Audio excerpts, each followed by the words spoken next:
Definition वगैरह complete करी थी हमने। मांग कहते हैं एक निश्चित समय और निश्चित कीमत पर किसी वस्तु की जितनी भी इकाइयां उपभोक्ता खरीदना चाहता है उसे हम उस व्यक्ति की मांग कहते हैं। मांग का नियम है अन्य बातें समान रहने पर, अन्य प्रभावित कारकों के स्थिर रहने पर यदि किसी वस्तु की कीमत बढ़ती है तो मांग घट जाती है, अर्थात उपभोक्ता मांग घटा देता है और कीमत घटने पर मांग बढ़ जाती है। यहाँ पर कारण है कीमत, रीजन है प्राइस, रिजल्ट है परिणाम है उसमें उसकी डिमांड में होने वाला चेंज। कल हमने और छोटी मोटी डेफिनेशंस भी पढ़ी थी, जैसे मांग तालिका हमने देख ली थी। मांग तालिका, व्यक्तिगत मांग तालिका, बाजार मांग तालिका, मांग वक्र देख लिया था। मांग वक्र के साथ साथ हमने देख लिया था मांग के प्रकार, व्यक्तिगत मांग। ठीक है, अब आता है मांग फलन।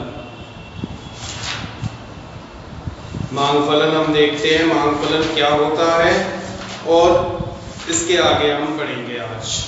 तो मांग फलन आपको मिलेगा आपके पेज नंबर 24 पर। यहाँ पर आपको आपका मांग फलन मिल जाएगा। समझिए मांग फलन क्या होता है। फलन यानी कि फंक्शन।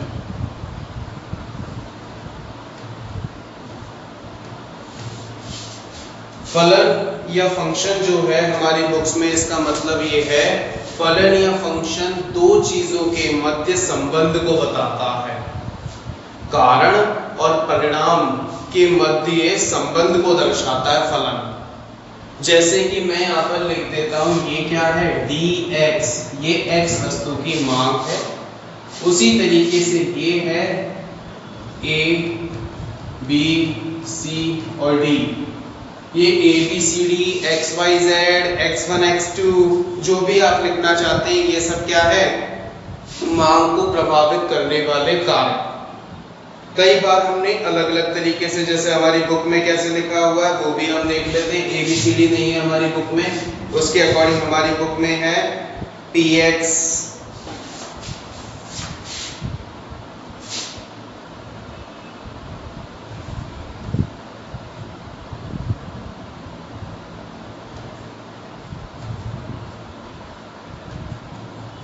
इस तरीके से दिया हुआ है।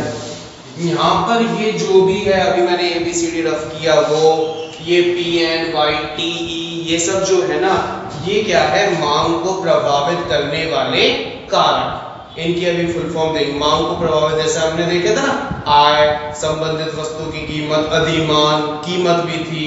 तो ये सभी आय वस्तु की मांग को प्रभावित करने वाले कारक है। और ये वस्तु की मांग है 10 इकाइयां, 20 इकाइयां, 2 इकाइयां, 1 इकाइयां, 100 इकाइयां, ये उपभोक्ता की मांग है। तो किसी वस्तु की मांग को प्रभावित करने वाले कारक और उपभोक्ता द्वारा मांगी जाने वाली मांग के मध्य जो फलनात्मक संबंध होता है उसे हम मांग फलन कहते हैं। Demand function shows the functional relationship between effective factors of demand and its demand, यानी मांग को प्रभावित करने वाले कारक और वस्तु की मांग में जो फलनात्मक संबंध होता है उसे हम मांग फलन कहते हैं।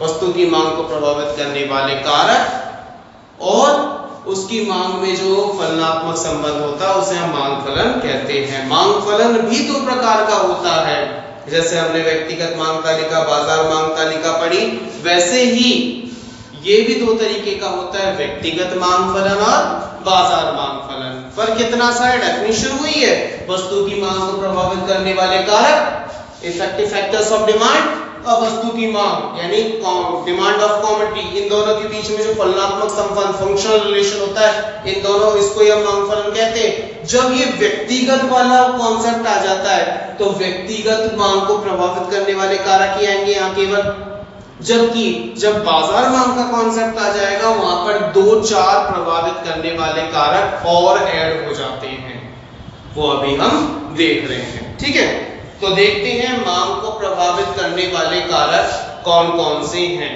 सबसे पहले हमारे सामने मांग को प्रभावित करने वाले कारकों में आता है बेटा, वो है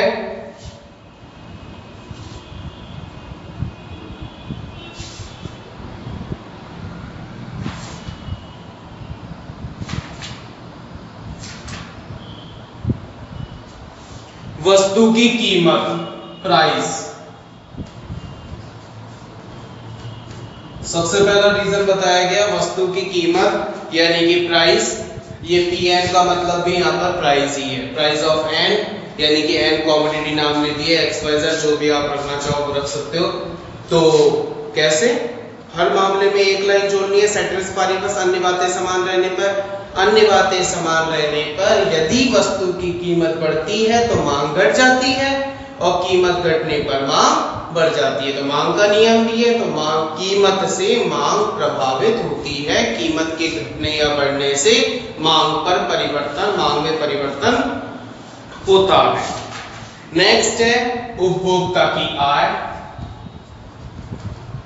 इनकम। यहाँ पर वाई से आय को बताया गया है। इनकम, इनकम के टाइम पर हमने वो कल दो तरह के गुड्स पढ़े थे। दो तरह के गुड्स कौन कौन से थे? सामान्य वस्तुएं, निकृष्ट वस्तुएं। अन्य बातें समान रहने पर, सामान्य वस्तुओं की बात कर रहा हूं मैं, नॉर्मल गुड्स। अन्य बातें समान रहने पर यदि उपभोक्ता की आय बढ़ती है तो सामान्य वस्तुओं की मांग बढ़ जाती है, और यदि उपभोक्ता की आय घटती है तो सामान्य वस्तुओं की आय, सामान्य वस्तुओं की मांग भी घट जाती है। ये इसके अंदर, आय के अंदर। जबकि इंफीरियर यानी निकृष्ट, जिन्हें हम खरीदना नहीं चाहते लेकिन खरीदना पड़ता है क्योंकि हमारी वित्तीय स्थिति कमजोर है, फाइनेंशियल सिचुएशन हमारी वीक है, इस वजह से हमें करना पड़ता है। तो उसमें क्या होता है, यदि आय बढ़ती है तो मांग घट जाती है और आय घटती है तो मांग बढ़ जाती है। ये दूसरा रीजन हो गया। तीसरा रीजन इसमें बताया गया बेटा कि संबंधित वस्तु की कीमत। तीसरा वाला है प्राइस ऑफ रिलेटेड गुड्स।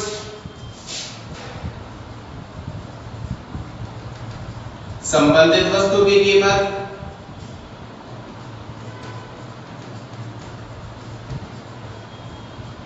संबंधित वस्तु कौन कौन सी बताई थी? स्थानापन्न, और दूसरी बताई थी पूरक। स्थानापन्न वस्तुओं के टाइम पर क्या होता है? स्थानापन्न वस्तुओं के टाइम पर यदि इधर हम लेंगे तो वस्तु, कोई भी एक वस्तु की कीमत, price of A substitute goods, और इधर लेंगे डिमांड यानी कि मात्रा। मात्रा किसकी? दूसरी वाली कमोडिटी की, गुड्स वाई की, क्योंकि यहाँ पर एक्स और वाई क्या है? एक दूसरे के स्थानापन्न है। हमने ऐसा माना है कि एक्स और वाई कमोडिटी जो है एक दूसरे के सब्स्टिट्यूट है। तो एक्स अक्ष पर तो हम लोग मात्रा लेते हैं, वाई अक्ष पर कीमत लेते हैं। तो संबंध क्या था? यदि एक स्थानापन्न वस्तु की कीमत बढ़ती है तो दूसरी स्थानापन्न वस्तु की मांग बढ़ जाती है। तो इसका डायग्राम ऐसा बनेगा, यदि एक स्थानापन्न वस्तु की कीमत बढ़ती है तो दूसरी स्थानापन्न वस्तु की मांग बढ़ जाती है। ये प्राइस बढ़ी तो इसकी डिमांड भी बढ़ गई, और अगर इसकी प्राइस घटती है तो इसकी डिमांड भी घट जाती है। ठीक है, ये स्थानापन्न के टाइम पर कल हमने पढ़ा था। पूरक क्या होता है? पूरक कॉम्प्लीमेंट्री, जो एक दूसरे के लिए अत्यंत आवश्यक है। अत्यंत आवश्यक है, वही एक्स और वाई लिखूंगा मैं यहाँ पर। गुड्स एक्स की प्राइस और गुड्स वाई की क्वांटिटी, ये ले लेंगे। इनमें नेगेटिव रिलेशन था। यदि अन्य बातें समान रहने पर यदि एक पूरक वस्तु की कीमत बढ़ती है तो दूसरी पूरक वस्तु की मांग घट जाती है, और यदि एक पूरक वस्तु की कीमत घटती है तो दूसरी पूरक वस्तु की मांग बढ़ जाती है। नेगेटिव रिलेशन इस तरीके का डायग्राम होता है जो शो ये करता है कि अगर प्राइस बढ़ी तो डिमांड घट जाती है, और अगर प्राइस घटी तो डिमांड बढ़ जाती है। ये शो करता है। तो ये संबंधित वस्तु की मांग को प्रभावित करते हैं। चलिए आगे क्या है बेटा, इसमें आगे दे रखा है उपभोक्ता की मांग, उपभोक्ता की पसंद। पसंद मतलब आदत, रुचि, फैशन, इन सब चीज के बारे में दे रखा है। अब आदत, रुचि, फैशन क्या होता है? अगर कोई चीज फैशन में है, किसी चीज की आपको हैबिट है, तो सब चीज चाहे भाड़ में, आप उसे खरीदना शुरू कर दोगे। किसी चीज की हैबिट छूट गई, तो उसे परचेज करना बंद कर दोगे। यानी जो चीज फैशन में आ जाएगी, जो चीज आपको पसंद होगी, आप उसे ही तो खरीदोगे। जो चीज फैशन में नहीं है, जो आपको पसंद नहीं है, आप उसे क्यों खरीदोगे? ठीक है, तो ये इसके अंदर होता है। नेक्स्ट इसमें अंदर आगे बताया गया भविष्य के बारे में, उपभोक्ता की प्रत्याशा कि भविष्य में कैसा होगा परिवर्तन। कई बार हम ये सोच लेते हैं कि फ्यूचर एक्सपेक्टेड प्राइस, कई बार हम ये सोच लेते हैं कि फ्यूचर में कमोडिटी की प्राइस बढ़ जाएगी। अगर प्राइस बढ़ेगी तो हम फॉर एग्जांपल गोल्ड को लेते हैं, तो गोल्ड आज हमारे घर में शादी है यानी कुछ महीने बाद और हमें गोल्ड की आवश्यकता, चलो शादी को इग्नोर करो, केवल गोल्ड खरीदना है और हमें एक्सपेक्टेड है यानी मार्केट की सिचुएशन ये बता रही है कि भविष्य में संभावना है कि गोल्ड की प्राइस बढ़ जाए। चलो आगे बात बढ़ाते, भविष्य में संभावना है गोल्ड की प्राइस बढ़ जाए, तो हम लोग क्या करेंगे, आज उस कीमत पर भी हम लोग ज्यादा मांग करने लग जाएंगे, यानी आज की डिमांड पर इफेक्ट पड़ेगा, या तो घटा देंगे या बढ़ा देंगे। सिचुएशन अलग अलग हो सकती है, यानी भविष्य की कीमत में होने वाला परिवर्तन, भविष्य में जो भी परिवर्तन होता है उसके कारण उपभोक्ता अपनी मांग में आवश्यक रूप से परिवर्तन करता है। नेक्स्ट होता है जनसंख्या का आकार, जनसंख्या कितनी है, पॉपुलेशन कितनी है। ज्यादा जनसंख्या है तो जिस देश में जनसंख्या ज्यादा, हमारे देश में 130 करोड़ जनसंख्या है तो हमारे देश में वस्तुओं की मांग ज्यादा होगी। कहीं जनसंख्या बहुत कम हो ऑस्ट्रेलिया वगैरह में तो वहां मांग भी कम होगी। ज्यादा जनसंख्या ज्यादा मांग, कम जनसंख्या कम मांग होती है। राष्ट्रीय आय का वितरण, अगर आय का वितरण समान है तो मांग भी अच्छी होगी, सभी चीजों की होगी, और यदि आय का वितरण असमान है तो मांग में भी डिस्टरबेंस आएगा, यानी मांग को ये भी प्रभावित करते हैं। ये हमें पेज नंबर 24 और 25 पर मिल जाएगा, आप अपनी बुक में से पढ़ेंगे। कोई भी डाउट होगा आप मेरे से डिस्कस करेंगे, इसके डायग्राम्स वगैरह भी आपको दिख रहे हैं। चलिए अब हमारा टॉपिक आता है नेक्स्ट, वो ये है पेज नंबर आप आ जाएंगे बेटा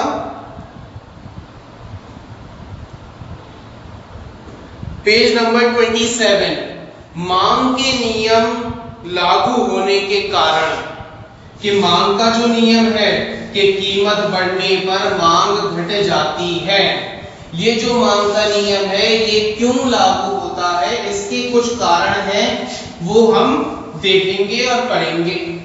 और इसका दूसरा क्वेश्चन भी ऐसे पूछ सकता है कि मांग के नियम के कारण ना बोले हुए पूछे कि मांग वक्र का ढाल ऋणात्मक क्यों होता है, why does the slope of demand curve is downwards, ये इसमें भी आपको ये आंसर लिखना है। तो सबसे पहला रीजन है हासमान सीमांत उपयोगिता नियम के कारण, कि हासमान सीमांत उपयोगिता नियम होती है इस वजह से।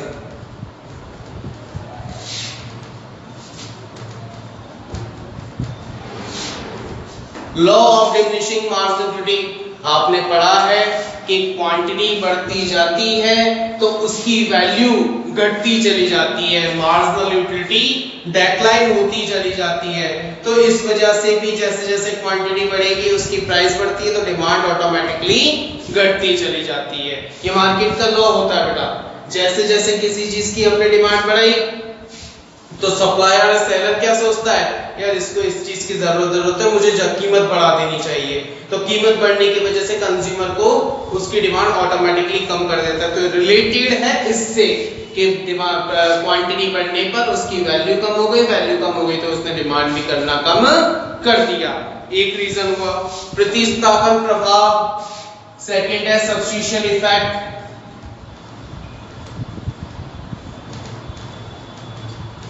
प्रतिस्थापन प्रभाव, जब किसी एक वस्तु की कीमत का दूसरी वस्तु की मांग पर, जैसे स्थानापन्न और पूरक में होता है, जब किसी एक वस्तु की कीमत का दूसरी वस्तु की मांग पर प्रभाव पड़े तो उसे हम प्रतिस्थापन प्रभाव बोलते हैं। तो इस कारण भी मांग वक्र का ढाल ऋणात्मक होता है।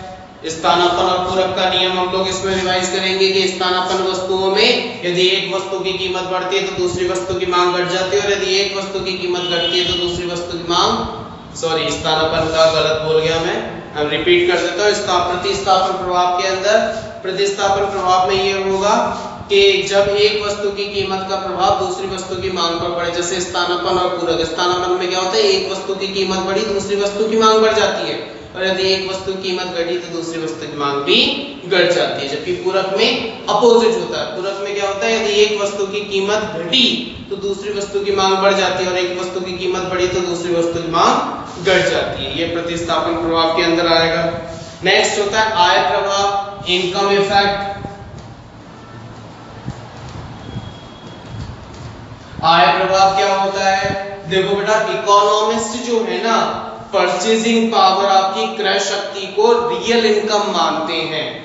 मान लीजिए किसी वस्तु की कीमत 10 रुपए है, वह अब बढ़कर P1 P2 वह अब बढ़कर 50 रुपए हो गई। इसका तात्पर्य क्या है, आपकी क्रय शक्ति घट गई है। आपकी क्रय शक्ति, आपकी परचेजिंग पावर घट गई है।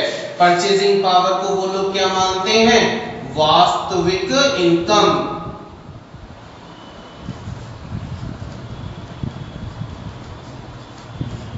वास्तविक आय, रियल इनकम मानते हैं वो लोग। तो रियल इनकम क्या हुई है, घट गई है। इनकम घटने पर आप लोग क्या करते थे, डिमांड भी घटा देते थे। प्राइस क्या हो रही है, प्राइस बढ़ रही है, डिमांड घट रही है। तो इस तरीके से कनेक्टेड किया है कुछ लोगों ने। ये सारे के सारे जो थ्योरेटिकल चीजें आप लोग, मैं आपको बता रहा हूँ, ये सब एक दूसरे से कनेक्ट करने की कोशिश की गई है। आपको ऐसा लगेगा जबरदस्ती कनेक्ट करने की कोशिश की गई है, लेकिन रियलिटी अगर देखिए ना, एकदम इसको डीपली समझने की कोशिश करें, हाँ ये वास्तव में एक दूसरे से कनेक्टेड है। कई सारे ऐसे रीजंस की वजह से मिलकर ही ये लॉ बना है कि प्राइस घटने पर डिमांड बढ़ाई गई है। ठीक है। नेक्स्ट होता है आय प्रभाव के बाद आता है, जब किसी वस्तु की कीमत घटती है तो नए उपभोक्ताओं को पूर्व में उस वस्तु की नहीं खरीदी जा पाने वाले थे, अब वो खरीदने की स्थिति में होते हैं। यानी कि उपभोक्ताओं की मांग में, उपभोक्ताओं की संख्या में परिवर्तन। यदि उपभोक्ताओं की संख्या में परिवर्तन, चौथा पॉइंट आता है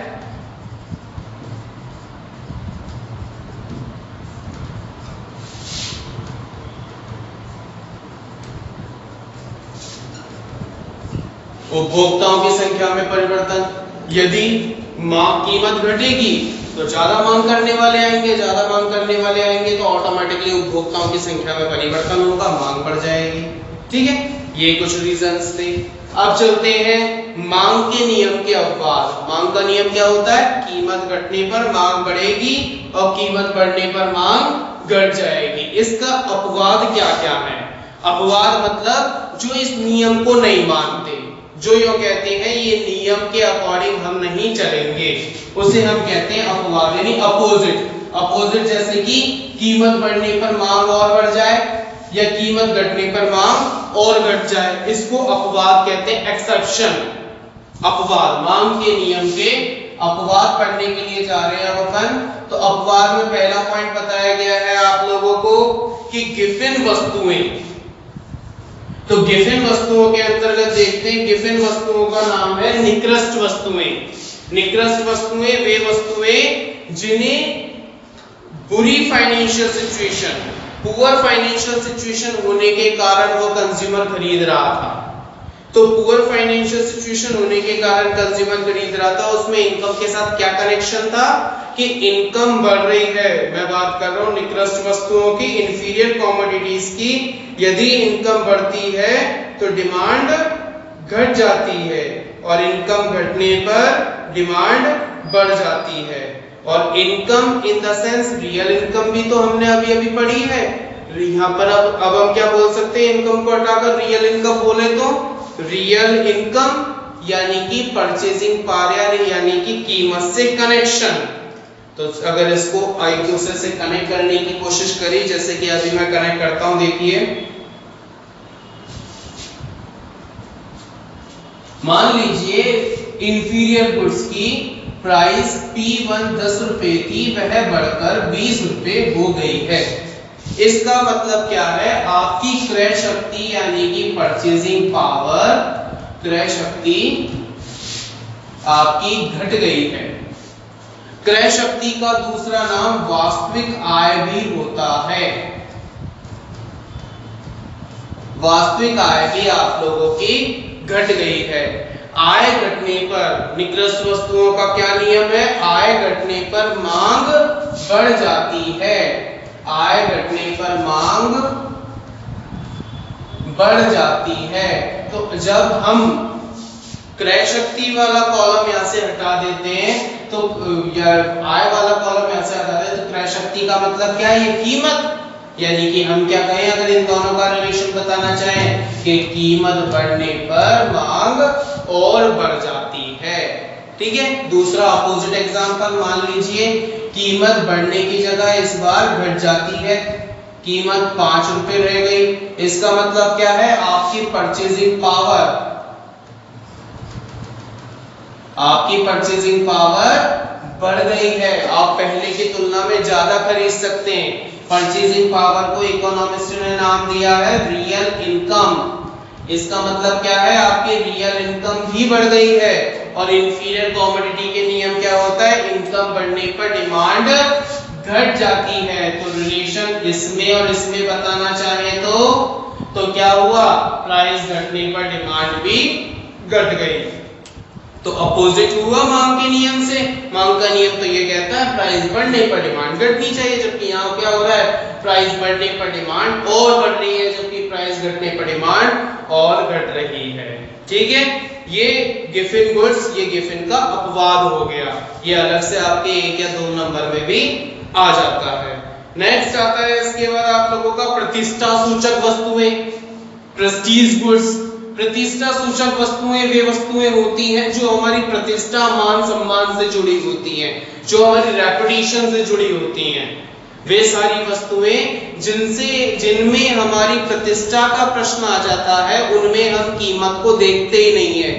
इवन उसमें तो महंगी चीज को और ज्यादा प्रेफर करते हैं। महंगी गाड़ी जितनी ज्यादा महंगी होगी उतनी ज्यादा हमारी रेपुटेशन अच्छी बनेगी। मार्केट में भले ही हमें वो चीज 1000 रुपए की मिल जाएगी, लेकिन हम लोग शॉपिंग मॉल से जाकर उसको 3-4 हजार रुपए में परचेज करेंगे।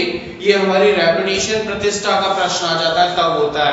गाड़ी आराम से 10-15 लाख रुपए में मैक्सिमम आ जाती है, फिर भी 40-50 लाख रुपए की गाड़ियां लोग अफोर्ड करते हैं। प्रतिष्ठा का प्रश्न है, अपनी रेपुटेशन दिखानी है। ज्वेलरी वगैरह ये सब रेपुटेशन के प्रतिष्ठा होते हैं, इनमें कीमत का कोई औचित्य रह नहीं जाता। नेक्स्ट होता है भविष्य में भावी कीमत की संभावना। फ्यूचर में मान लीजिए कीमत में परिवर्तन का एक्सपेक्ट, वही गोल्ड का एग्जांपल लेते हैं बेटा। गोल्ड का मान लीजिए कि गोल्ड के एग्जांपल में हमने ये देखा नेक्स्ट 2 मंथ में हमारे घर में या फिर नेक्स्ट 1 मंथ में हमारे घर में शादी है। मोस्टली इंडियन फैमिलीज में गोल्ड की जरूरत पड़ती है। गोल्ड सोना चांदी इसकी जरूरत पड़ती है, तो हम एक्सपेक्ट करते हैं कि आने वाले समय में के फ्यूचर में गोल्ड की प्राइस बढ़ जाएगी। तो ऐसी सिचुएशन में बढ़ी हुई कीमत पर भी आज हम खरीद लेते हैं। नेक्स्ट मान लीजिए दूसरी कंडीशन के आगे 2 साल बाद शादी है, तो प्लानिंग अभी से शुरू हो जाती है थोड़ा थोड़ा सामान इकट्ठा करने की। लेकिन मार्केट में पता चला कि कीमत घट गई है। आज 2 साल बाद शादी है, मार्केट में हमें खबर मिलती कि आज गोल्ड की प्राइस घट गई है, लेकिन हमारे जानकार ने कहा कि 6 महीने और रुक जा, गोल्ड की प्राइस और घटेगी। तो आज हमने लॉ तो क्या कहना चाहिए था? प्राइस घटने पर डिमांड बढ़ेगी, लेकिन हमने क्या किया? प्राइस घटने पर डिमांड को और घटा दिया। हम तो और प्राइस घटने का इंतजार कर ले। लेकिन आज तो इफेक्ट क्या हुआ? मांग के नियम का सत्यानाश, यानी मांग के नियम का अपवाद हुआ। ये नेक्स्ट हुआ उपभोक्ता की अज्ञानता या गलत धारणा। कई बार उपभोक्ता को पता ही नहीं रहता कि इसकी प्राइस बढ़ भी गई है, उसे क्योंकि उसे प्रीवियस प्राइस नहीं पता। जब उसे पुरानी कीमत का नहीं पता तो उसे नई कीमत का क्या अंदाजा रहेगा? तो ऐसी सिचुएशन में हम क्या कहेंगे? कीमत की अज्ञानता की वजह से भी मांग के नियम का अपवाद जन्म लेता है। नेक्स्ट है जीवन की अनिवार्य वस्तुएं, नेसेसरी गुड्स, रोटी, कपड़ा, मकान, दवाइयां। इन सब में कंज्यूमर देखता ही नहीं है कीमतों को। दवाइयों की अगर प्राइस बढ़ेगी तो मर तो सकता नहीं है, तो ऐसे सिचुएशन में वो महंगी कीमत पर भी दवाइयां खरीदेगा, लेकिन क्योंकि वो उसके लिए अनिवार्य है इसलिए वो खरीदेगा ही खरीदेगा। तो इसलिए इसमें मांग का नियम कार्य नहीं करता। नेक्स्ट आता है बेटा, अब हमारे सामने है मांग मात्रा में परिवर्तन या मांग में परिवर्तन। अब देखिए मांग में परिवर्तन किसे कहते हैं या मांग मात्रा में परिवर्तन क्या होता है। चेंज इन डिमांड,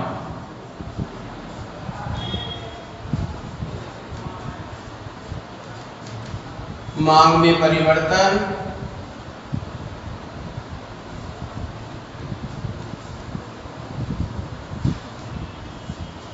जब किसी वस्तु के वस्तु की मांग में होने वाले परिवर्तन के कारण वस्तु की मांग में परिवर्तन होता है।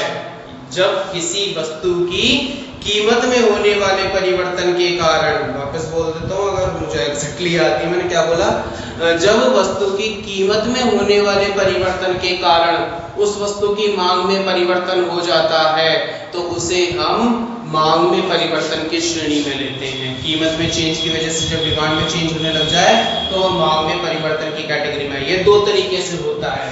पहला होता है मांग में विस्तार, सबसे पहला आता है हमारे सामने मांग में विस्तार,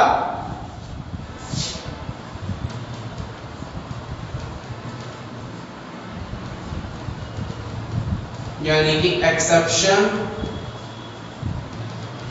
इन डिमांड, और दूसरा आता है मांग में संकुचन,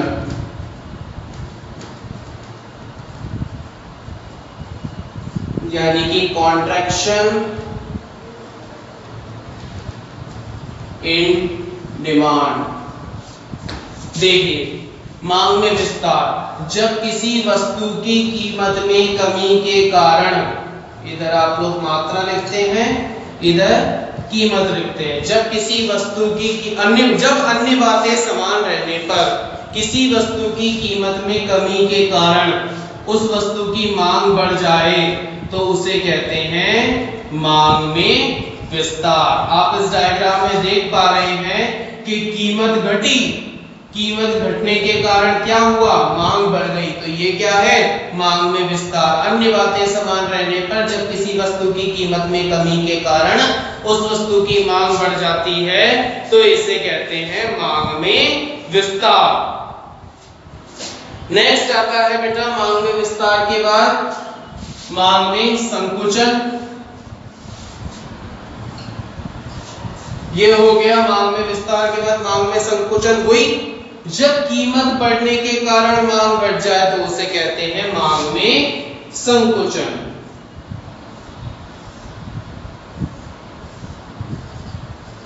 यहां पर आप देख पा रहे हैं मांग घट रही है, क्यों घट रही है, क्योंकि कीमत बढ़ गई, इस वजह से। जब अन्य बातें समान रहने पर वस्तु की कीमत में वृद्धि के कारण मांग घट जाए तो इसे हम कहते हैं मांग में संकुचन।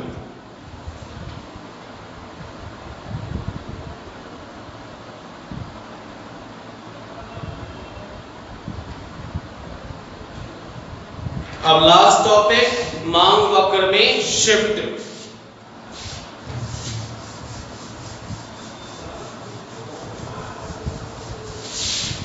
या फिर मांग वक्र में परिवर्तन।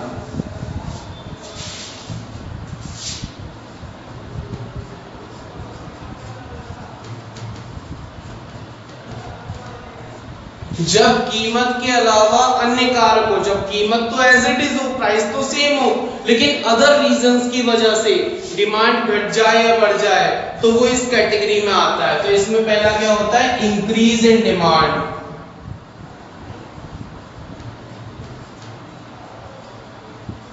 यानी कि मांग में वृद्धि। दूसरा आता है डिक्रीज इन डिमांड,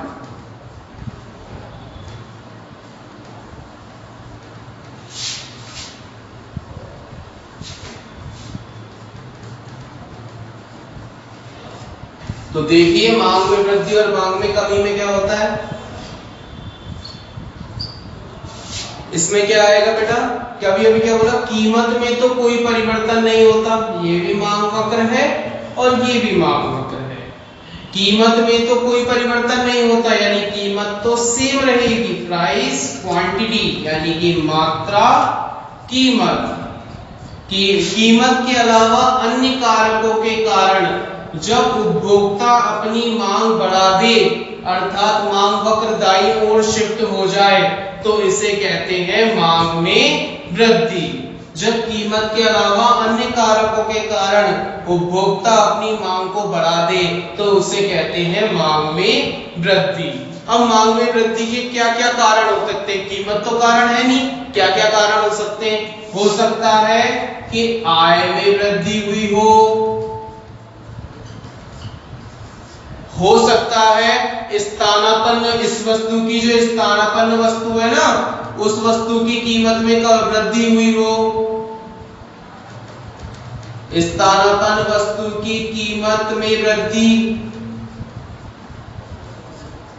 तीसरा रीजन क्या हो सकता है कि भाई इस वस्तु की जो पूरक वस्तु है, इस वस्तु की पूरक वस्तु की कीमत में कमी। या फिर चौथा रीजन हो सकता है अधिमान यानी टेस्ट, प्रेफरेंस, फैशन, वो चीज फैशन में आ गई हो, हमें पसंद आने लग गई हो, यानी कि अधिमान में सकारात्मक परिवर्तन, अधिमान में सकारात्मक परिवर्तन। ये कुछ कारण हो सकते हैं। आपसे पूछ ले कि भाई मांग में वृद्धि के कारण बताओ। मांग में वृद्धि का मतलब तो क्या? कीमत के अलावा अन्य कारकों के कारण जब किसी वस्तु की कीमत बढ़ जाए तो उसे हम बोलते हैं मांग में वृद्धि, जिसके कारण मांग वक्र दाईं ओर शिफ्ट हो जाता है। ये उसका डायग्राम हो गया। पूछ ले इसका कारण कि भाई कारण बताओ दो तीन। तो कारण हो सकता है आय में वृद्धि हो गई हो सकता है स्थानापन्न वस्तु की कीमत में वृद्धि हो गई हो सकता है पूरक वस्तु की कीमत में वृद्धि हो गई हो सकता है कि अधिमान में सकारात्मक परिवर्तन हुआ हो। अब दूसरा डिक्रीज इन डिमांड, मांग में कमी। उस सिचुएशन में क्या होगा? वही कीमत में तो कोई परिवर्तन नहीं होगा परंतु मांग घट ही जाएगी। क्या हो रहा था? इस प्राइस पर ये डिमांड कर रहे थे लेकिन बिना कोई बात की डिमांड कंज्यूमर ने घटा दी। क्यों घटाई भाई? इनमें से इसके अपोजिट रीजन हो सकता है कि मांगात्मक परिवर्तन आ गया हो। ये सारे रीजंस इसके अंदर हो सकते हैं बेटा। तो ये इस तरीके से हमारा आज का टॉपिक और साथ ही साथ हमारा डिमांड वाला जो क्वेश्चन है वो कंप्लीट होता है। कल हम शुरू करेंगे मांग की लोच। मैं आप लोगों को ये बात बताना चाहता हूँ, जैसे कई बच्चों के पास अभी भी सिचुएशन सेम है, वीडियोस देख रहे हैं, फॉर्मेलिटी कर रहे हैं। कुछ दिनों में मैं आप लोगों से क्रॉस क्वेश्चन करने वाला हूँ, स्पेशली मेरे स्टूडेंट से बात कर रहा हूँ मैं इस वक्त। अदर जो भी हैं वो साइड में हट जाएं। मेरे स्टूडेंट से मैं बोलना चाहता हूँ क्रॉस क्वेश्चन स्टार्ट होने वाले हैं।